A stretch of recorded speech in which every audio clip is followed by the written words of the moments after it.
is the 292nd episode of CloudFocus Weekly for the 4th, maybe, week of August 2018. This episode is titled Smart Homes. CloudFocus Weekly is brought to you by Arkus, specializing in Salesforce implementations, consulting, and custom development. Search for Arkus, that's A-R-K-U-S, on the App Exchange if it's back up again, and read what our clients have to say about us.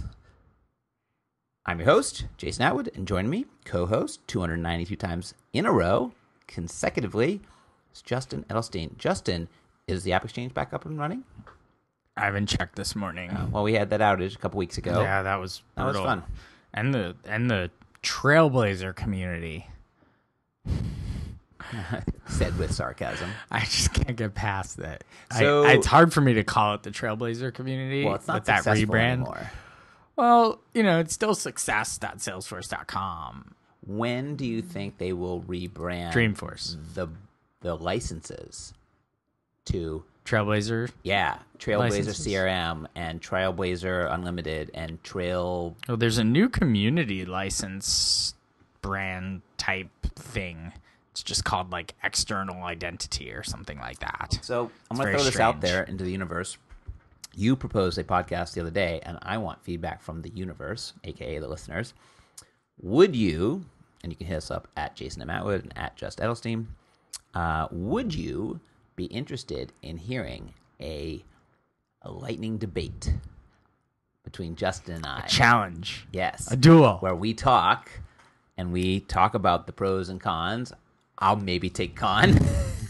Basically, we'll have you do all your gripes with Lightning, and then I will defend.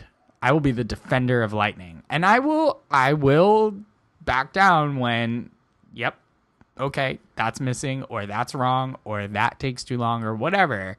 But I will also defend Lightning so that we have a good positive spin on Lightning as well. Well, so we're going to do a fight. Well, please. We have done, our blog is covered in positive spins on Lightning. There's very few negative articles about it. I post one, which wasn't even a negative article. It's just like, hey, these are still things that are not working. They're missing. I have another one coming. The top 10 things missing for admins in Lightning, or top 10 missing admin things in Lightning, or something like that. I'm working on it. Got my list started. This episode brought to you by Evernote, where I keep all my lists. Yeah. All right, so this episode we thought we'd do. By the way, you're getting higher and higher on the pitch on the episode of CloudFocus Weekly. Yeah, you're getting really up there. Oh, good. Register. Bird's not here. I know. We're in Studio A. So Bird, during this time in my life where Bird is in the same room that I work from, Bird is now on a lot of my calls. And Bird loves to listen to me talk on the phone, and Bird loves to chirp in when I'm on the call. And I have to tell people like, hey, that's Bird. That's Bird. And they're like, first of all, everybody's shocked that I own a bird.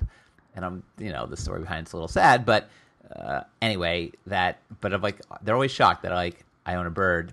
And then they're like, what kind of bird is it? And then we were posting in Slack the other day. They're like, can we see a picture of bird? So a client asked me for a picture of bird. So I send a picture of bird to the client. And Bird's cool. That client listens to this podcast. So hi.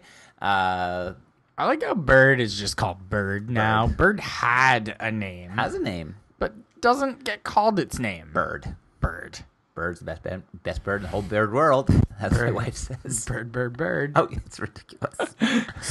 Anyway, Bird's word. Bird got a little neglected over the summer while the child was away. All right, so this episode is because I have taken on some construction work in my apartment, and as one of those things that I'm doing, I wanted to kind of go a little bit deeper into smart home technology.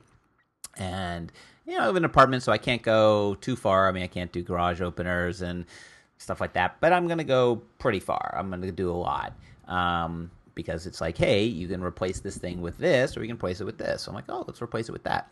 And so I've been doing a lot of research. I've been trying to have things kind of, making sure that things work together. So you've been fascinated by it. Asked me about it. Fascinated. We talked, well, no. Can't wait till you're done. Oh, yeah. And so I thought you were being sarcastic. No, I want it to be done so I can, see. Go copy it. Go copy it. Yeah. So we said, well, that'd be a fun episode of CloudFocus Weekly because you could ask questions, or I'll talk about it. I'll talk about all the stuff I've learned and kind of help people if they're thinking about it, what you can do, what's the pros, what's the cons, et cetera, et cetera. Right. So let's start off at the top. Yeah. With just the basic. What's a smart home? What are we even talking about? Sure.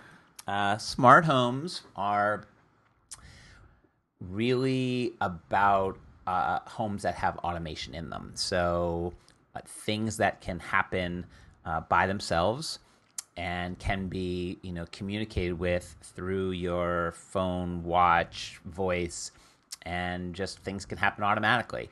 It can be anywhere from, sort of the future where you would see, they have them out there now. I think CES, they launched a bunch of things where like your fridge would know what's in it, and you could connect up to your fridge and from anywhere and know that you did or did not have food, and it might alert you and say, hey, you're out of milk, you better get milk on your way home. So let me tell you a little story about that. Yeah, because you mentioned CES. Yeah. So I went to CES in 2004. Okay.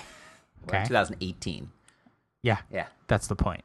So I went to CES in 2004. You saw that? Yes. Yeah. So LG had this enormous booth at CES, of course, and in it they had a house.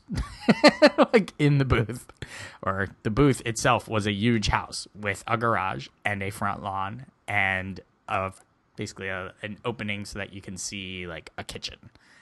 And they were talking about, with your little LG flip phone, yep, you could flip it open and turn on the light in the fridge, and there'd be a camera in there, and you can see if you needed milk or what. That was the big scenario. It's like, do you need milk on your way home? Well, just flip open your phone and see. Okay, that was 2004. So I still haven't seen anyone do anything like that. Well, because the use case is kind of, They were like, oh, you can open up your phone and you could start the sprinklers. And like they would do it, and then the sprinklers would come up and the lawn would start getting watered. So that's where smart homes are now. They are more about this was automation. 14 years ago, by the way. They're more about geofencing, which is the idea that now with phones and watches, like it knows where you are. So if I leave or come home, I can geofence myself so things will happen as I leave or come back to my house. So it can know that I'm coming home in 10 minutes and do things, turn on the air conditioner or turn on the heat, turn on lights. Or as I leave, it can turn them all off. Again, there's monitoring videos, so I could, for security's sake. Anyway, it can go all over the place. I think that's that's smart homes. Okay. Yep. So some of those things seem rather rudimentary, like, automation of, like, I think back to the days when I was way younger and my family would go away on vacation and my father would put that little, yep, you just did you mimed it, but you'd plug the lamp into the timer. Yep. And it'd be like, okay, every day at like 6:30 p.m. the light's gonna turn on, and then it'll like turn off at 11:30 or something. And air conditioning units where you have central air, and you can set it to be like, okay, pump, and then like turn off at like 1 a.m. while we're sleeping, and turn back on at like 6 a.m. when we wake up. Stuff like that. Basic timing. Yeah, basic on and off timer timing. Stuff. But we're way ahead of that now. Well, I think the reason it's kind of come back a little bit is because the technology for the controlling has gone from setting timers once to having these things in your house that are voice activated. And that's connected to each other, because these things are disconnected. You've got like a lamp plugged into a timer that's all it does. It's a dumb timer. All it does is turn on, turn off. Like, right? Right. So now things are way more, I think of it as like connected. But it's the reason it's kind of back, like what you're saying, well, 14 years ago because now they've gotten smarter, and now with basically Alexa and Apple and all this and Siri, now the way to communicate with, the reason it's kind of picking back up is because people want to communicate through these things with their voice. Right. And so voice activation and voice control with those, the people, I want to say the girls, but they're not the girls. The AI The powered AI things. That's where it's really started to, I think, pick back up. It's been, getting more and more, and the players are back in. And I think that was the next sort of thing is like, Right. who's in this? Who's the players? By the way, my Siri, Yeah. a dude. Yes, you're serious, dude.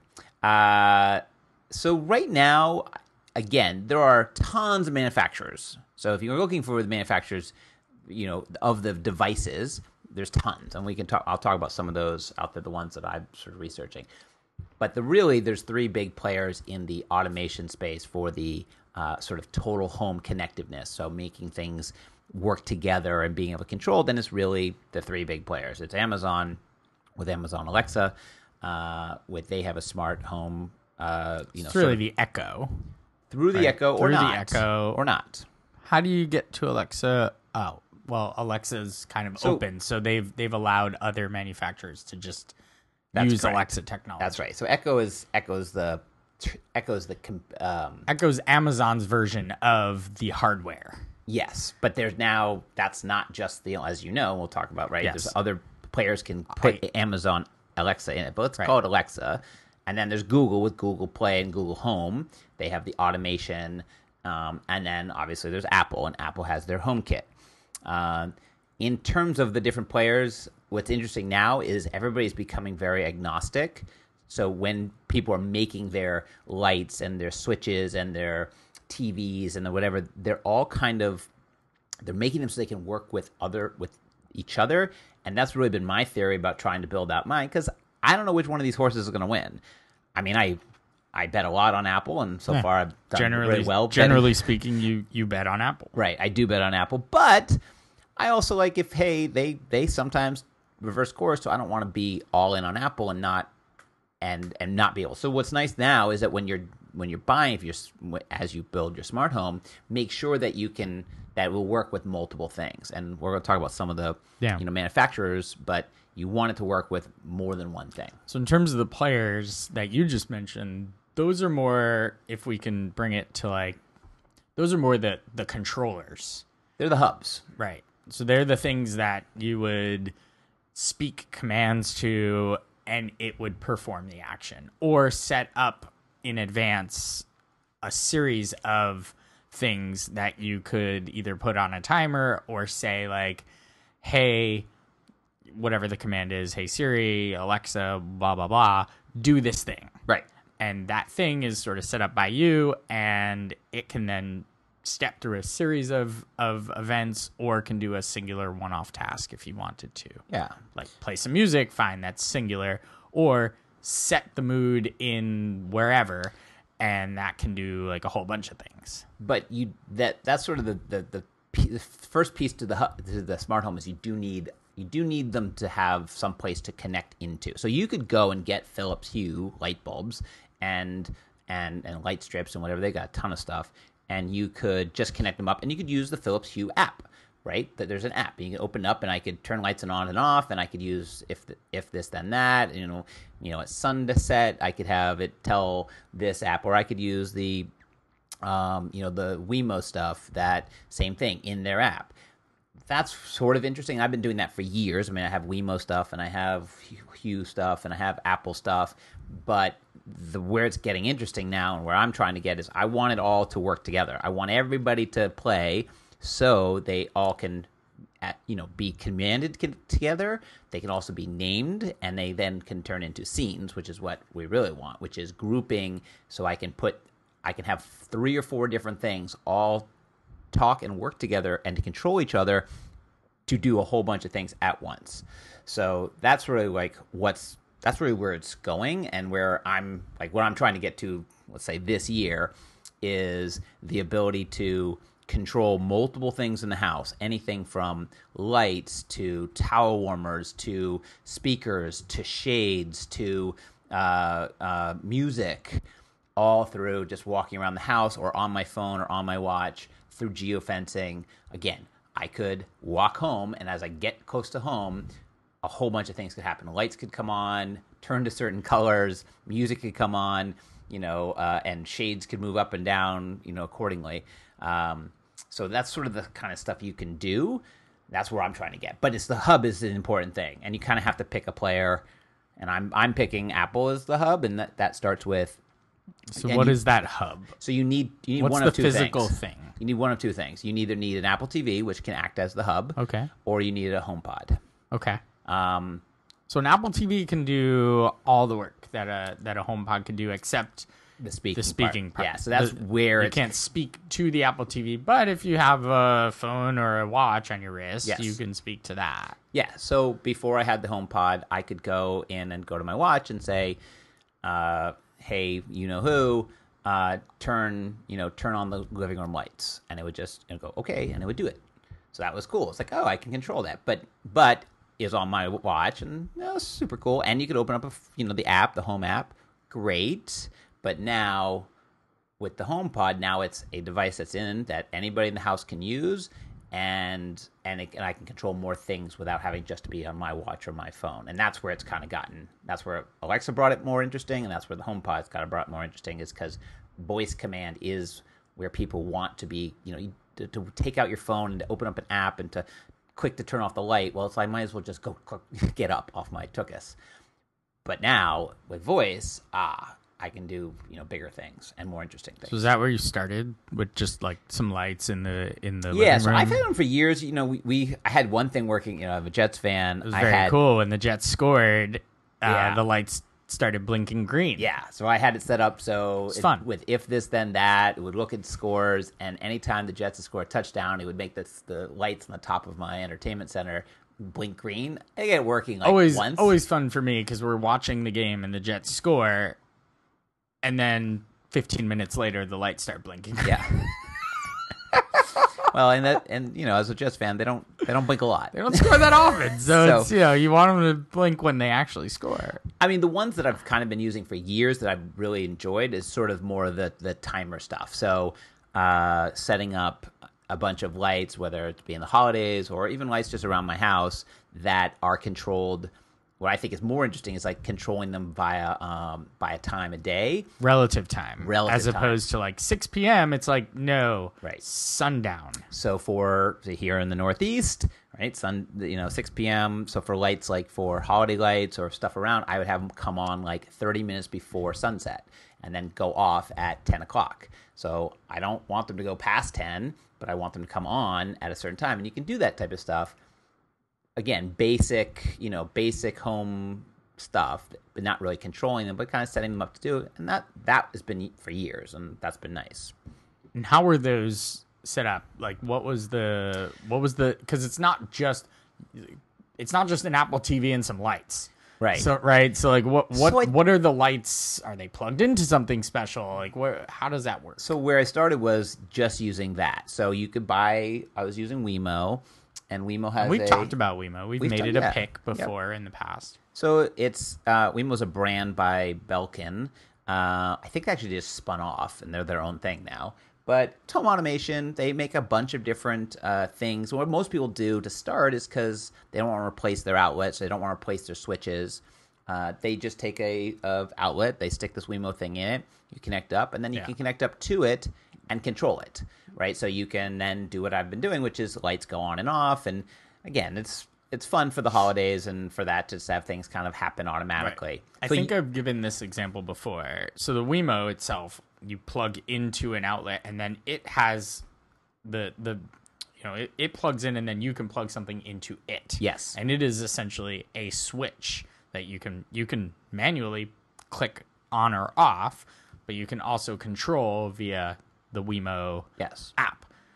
Or you can set it up for automation. Or you can automate it as a timer, which you can use in the same way as that old school dial timer that you'd say like turn on at 6 and turn off at 11. I don't know if I've told this story or not. I bought my parents a Wemo for their house that's up in the mountains, and it gets really cold there in the winter. And they would drive up, it's 2 hours and 15 minutes or so from their house here to drive up to there. And they drive up, and when they get there, it'd be like freezing cold in the house because, you don't want to just have heat just blasting through the house when you're not there for maybe like 3 weeks at a time. But they had a pellet stove. The pellet stove is electric. So got my dad a Wemo, I had him plug it into the Wemo, and then said, all right, before you leave to drive up, just go into the Wemo app and turn it on. Yep. And he's like, whoa, that was awesome. Because for 2 hours, this thing's just pumping heat into the house, and it worked. Worked great. And that's even an example of where you could do geofencing. Like you could say, if I ever got within 100 miles of my house. Well, it's only 120 miles Okay, away. well, there you go. So they drive 20 minutes outside of New York, and then all of a sudden it starts because it knows they're coming. Again, that's where the automation gets kind of fun. It is hard to think about because like where do you do it? Most people are doing it with just replacing a plug for now. But where the next step is to, again, if you're going to redo all of your, stuff, is to kind of start automating at the switch level. So that's the one I'm doing is so the plugs are fine because the plugs provide power. And if I want to plug things into it and control it, that's one way. The second way is you could get something like a Hue. So Hue has light bulbs. So you could just have a light bulb that literally connects up to a Wi-Fi network and goes onto into your HomeKit. And that light bulb by itself, because it has its own power, is a smart light bulb. It can be told to do things, and you can give it a name, and you can turn it on or off. Right. So that's the second way. So you can do sort of light bulbs and things like that. The third way is to sort of leave the socket to be dumb and replace the switches. So all those things you click on and off your house, on, off dimmers and switches with smart dimmers and smart switches. Then each one of those goes on into your HomeKit and into your thing, and then they're controllable as part of it. They have names, and you can control them. So then not only I can control the outlet, but I can also control the lights attached to it through dimming, or the lights or anything attached to it. So you can kind of, and that's sort of where I'm going now. So every switch in my entire house will be now a smart switch, which means by Wemo. So the Wemo one, and the reason I picked Wemo is because they now can work within HomeKit, and I've had a couple of theirs. I've had their stuff for years, and so I've kind of I've learned. The partner that remains nameless got us our first Wemo switches, and I've used their stuff. He was ahead of the game on this one. Totally, I don't think he's he has always ahead of the game. Generally speaking, he's not listening to this, so it doesn't matter. No, but his little minions are, and they're going to tell him that we talk bad about him. That's true. Don't do that. So that's like the next piece, and that's the big piece I'm doing around the house is that every switch will be turned into a smart switch. So dimmable. So whether it's dimmable, so you can turn to any open HomePod in the thing and say, hey person, turn the dining room lights to 50%. Hey person, turn off the entire living room. Hey person, turn off the entire house. Hey person, where the next stuff is, like, because I'm adding in a couple other pieces, you can have lights that have colors to them. So I'm going to put these, hue variants in a lot of different places, like light strips have every color in the world. So you can say, hey person, turn the kitchen blue if you want, right? Again, that's a great example. Everybody wants to do that. Or you can have it connect to and work with music. Do the strips need to be plugged into something? Yeah, power. They need power. Mm-hmm. Okay. They need power to work. So everything kind of has to have its own piece. Like Wemo connects to its own app. Hue connects to its own app. But the beauty is they start to work together. So they work into the HomeKit. Then HomeKit is Apple's open sort of API or central. Then you can start to connect them all up. So I can then put them in groups. So I could put all these devices in this room into a room. That room has a name. And I can control them all within the room. I could have the bathroom will have, like in my house or in my apartment, every room will have its own name within HomeKit. And in theory, I will be able to say a command on my watch or whatever that any room will then be turned on or off if I want it to be turned on or off. Or there's, where I'm also going to put in smart shades. So, for a fun example, you like waking up to the sun. I do. Right? I don't like to have the sun. I don't like to have the light of New York City in my bedroom in the middle of the night because it's very bright sometimes. Oh, we could have the best of both worlds. I can go and have my shades down at night, and I could say 10 minutes before sunrise, pull the shades up. And they would just go 10 minutes, right? And again, sort of smart home stuff. Or I could come home and say, hey, person, set for beddy by time, right? Jason's bedtime. And then it could do everything. Turn off all the lights in the house, turn on the light next to my bed, turn the shades all the way down, maybe play some music. I don't know, whatever. So that's sort of like where you can go. What are you doing for music? So music, you turned me in and got me going on the Sonos side of things. So I'm now playing in 2 markets in Sonos because it's kind of been a breakthrough, which is nice. Or in the music, I want everything to work together, right? Because again, I don't want to have just Apple do its thing and Sonos does its thing. So I'm actually going to combine them, and I'm going to do a mix of Apple and Sonos. So Apple's going to be HomePods because they're smart. They sound really great. They're great for like a singular room, and they have some features that are just kind of just to them with the Siri stuff. But for other things, Sonos is really good at singular stuff. I've always said Apple's not going to create subwoofers. They're not going to create surround sound. They're not going to create sound bars for your TV. They're just not. They're not in that market.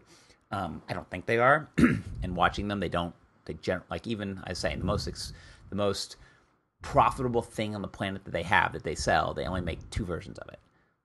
Right, the iPhone. They don't make 17 versions of the iPhone. They make 2, and that's all. How many things with their laptops? They have like 3 laptops. They sell millions. But Sonos likes to go more, I guess, horizontal. So I'm going to do, Sonos is great because they just released their new Sonos Beam over the summer. Mm-hmm. And it's the first time that they've done a couple things. One, it has Alexa built in. So it's not the first time that they built Alexa in. The Sonos ones have Alexa built into their sound bar. They have others into a bar, yeah. Because the not the Play ones, but the Sonos ones have Alexa built into them. Yes. And I imagine all future Sonos speakers will just have Alexa built in. So that's one of the ones. So I'm like, I want a sound bar. That's a great one. They just released it, and it has that built in. It also is the first one to support AirPlay 2. So AirPlay 2 is Apple's ability to stream, not Apple's, it's an open standard, but its ability to stream stuff between things. And AirPlay 1 it was okay, but it was kind of choppy, and it couldn't understand that there were multiple things at the same time. But AirPlay 2 changes that. So I can sit and play from my computer or from my watch or from my phone, or even from from the HomePod, iPad, I can use multiple things as speakers and then set them to different ranges. So I can say I want the Sonos and the HomePod to be playing the same thing in concert, and they act like they're all working together. But then I can say I want this one to be higher or not. And that's where I think it's nice, because I can then talk to the person in that and tell it to play things or lower things or up things, but they're all going to sound good together. Mm-hmm. And that's where I'm kind of excited, is because I don't have to pick Sonos versus HomePod. I can get them to work together now. And so that's where I'm going to go. So sort of a combo of Sonos and HomePods, because obviously HomePods aren't good. They don't make a sound bar. They're not good for surround sound. They don't make they're not very good for subwoofers. But Sonos does very well. Yeah. So you can put one in your bathroom. You can put one in your in the den. Or 2 in the den. You can put the for 5.1. And that's where I'm kind of excited. And they can control and work together. So you can turn on something all from one place and then turn it off from the other. Because they don't care. You can tell Alexa to do something, and then you could tell Siri to do the reverse, and they would work, because it's either on or off, right? So I could tell Siri, turn on the dining room light, and I could tell, hey, Alexa, turn off the dining room light, and it would work. So for people who are now peak interest, yeah, maybe where should I start, right? Because I have nothing. Yeah, I have 0, I have nothing. I have one Wemo Switch that I don't even know where to put it. Right. So, because it's only one, it's like, what's the point of this? So, where, like, is it all or nothing? Should you start with one Wemo Switch and just see what you get out of it? Like, where would you go? I mean, I would figure out what you'd want to do. Again, a lot of this is about automating something for a purpose. For me, it was always the lights in the holidays because it was a pain to go around and turn them all on. So, like, that's was my first thing. So, what do you want to do? Is there a use case for it at all? Do you want to be able to have things go on or off or be automated? And then figure out which one you're going to solve with. So you do need a hub. So that's the first place is you have to figure out which hub you're going to get. You're going to go an Alexa hub or a Siri hub. So if you have something that supports Alexa, you can go get Philips Hue light bulbs tomorrow. Yes, you could go get Philips Hue light bulbs tomorrow, and just they would work, but you couldn't talk to them. Right. Because but if you had something that had Alexa in it or Siri in it, you could, Apple TV or HomePod for Siri, anything Alexa, you can control using your voice Philips Hue light bulbs. Yes. So that's the where you start is you go when you're looking at the home automation. I'd actually say it's kind of a whatever. Go start by going to I think apple.com/HomeKit. And they list off all the devices that work with HomeKit. Oh, there you go. So there's a good one. So you can see all the stuff: doorbells, locks, front door locks. I mean, it's just it's endless. And what's getting more and more interesting is that as Siri gets smarter, and as Siri now in the next release of iOS, I think iOS 12, Siri's going to be able to set up things that work together. So Apple bought a company, so you'll be able to set tasks with Siri and tell it to do 4 things in a row, or say do this and it will do stuff. Well, now think about how I could have Siri do a bunch of stuff and then control a bunch of things within HomeKit. I'm like starting to get some some really nice automation. Like you could tell, like Siri, like one of their examples on the for iOS 12 is like, hey Siri, going home, or run going home, or whatever the command is, tell it to say. So then it would tweet your significant other or tell your significant other that you're going home, and it would then pull up a map of like the directions. It would then also look at maybe, give you a thing on what's, or maybe start your favorite podcast, for an example. So start your favorite podcast, come up with a map, and also send a note to your significant other that you're on your way. Okay, that's cool. Now, even things like, you talked about the geofencing. It'd be pretty cool to, if I'm heading home at night, when I pop out of the subway, I'm within a certain distance of the apartment. Turn on the hall light so that when I walk in, it's not like pitch black in the apartment. That's easy. That's like a simple one, but it's a great little use case. To either replace your switch with a smart switch, or replace the bulb with a smart bulb. So that's one example. or the other. You don't have to do both. No, you don't have to do both. I think the switch gives you a little bit more control because then you can do. Well, then you have dimming. Well, then you don't have to worry about the bulbs. Like then you can throw any bulb in there, so you can kind of, again, if you're building new and you're replacing switches, hey, throw in the smart switches. What's the difference between like the average cost of a light bulb and a Philips Hue light bulb? Oh, if you're going to go like an LED light, or you're going to go like from an old school... No, an LED light.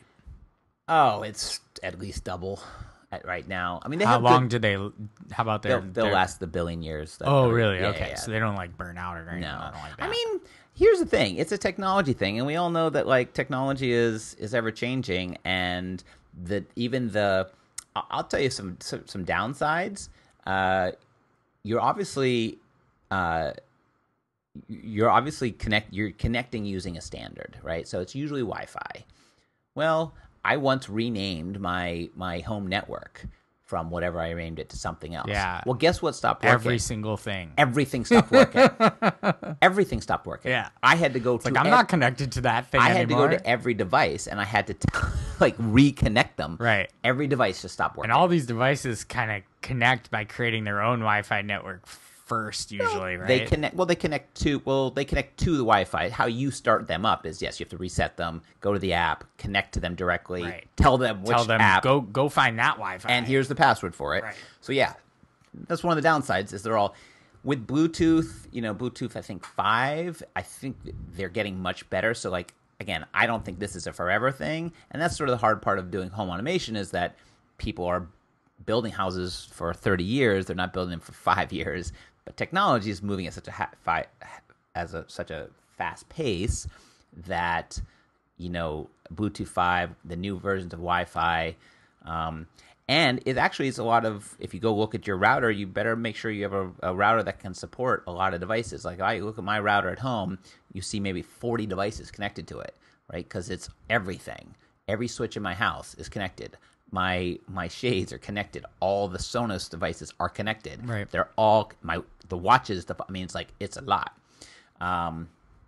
And then you can also get into things like monitoring. I like, if you want to connect up and hear what's going on at home, or see what's going on, or see what the temperature is in any one of the rooms. I mean, you can kind of look and go, oh, what's going on in there? And that's where some of the stuff is nice because you can actually know what's happening in your house. I've been known to spy on people in my house. I think you were babysitting once, and I walked in and saw what you were watching. So that you can do that type of stuff as well. Don't do that. Yeah, don't do that, but I did. All right, so home automation, smart homes. Yeah, so that's what smart homes. So here's the big players. I would say you want to look at Philips Hue for lights. There are some nice. They do a whole line of things. They're very reliable. I've used them for years. Wemo is a great set. They now work with HomeKit. So they do switches. They do dimmers. They do the things to put on your sockets so you can one-off things. They're very reliable, been around for years. Like you kind of want to bet on the ones that have been there. Definitely want to see anything you buy, make sure it can work with those 3. They'll usually say HomeKit, Apple, Google Play, or Alexa, Google Home. Google Home actually has a lot more features, some more features. Like Google Home now supports music, so you could say, do this, and Google Home will then play like a playlist at the same time, whereas Apple doesn't have that in HomeKit yet, but with Siri commands, you'll be able to do that.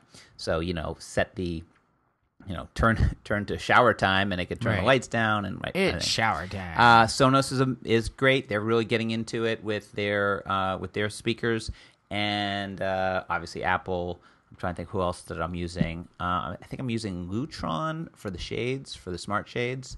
So that'll be fun. Kind of excited for that. I haven't bought them yet, so I don't know if they're going to work, but we hope they work. What else? That's it. Cool. All right. Cool. Smart homes. Smart. And maybe I'll come back when it's all done, and you'll take a tour and tell me if it's worth it or not, or then you'll go do it in your apartment. Oh, yeah. That'll be fun. Cool. All right. Well, that's it for this one. We'll be back next week. What are we talking? We're talking Winter 18. We're talking Dreamforce 18. Talking co-CEOs. We're talking co-CEOs. Think so. All right. So we'll see if we can squeeze one in maybe at the end of August and next week or beginning of September. Until then, follow us in all the places. Love us in all the places. Review us in all the places. And we'll see you later. Justin and Jason saying, enjoy those cloudy days.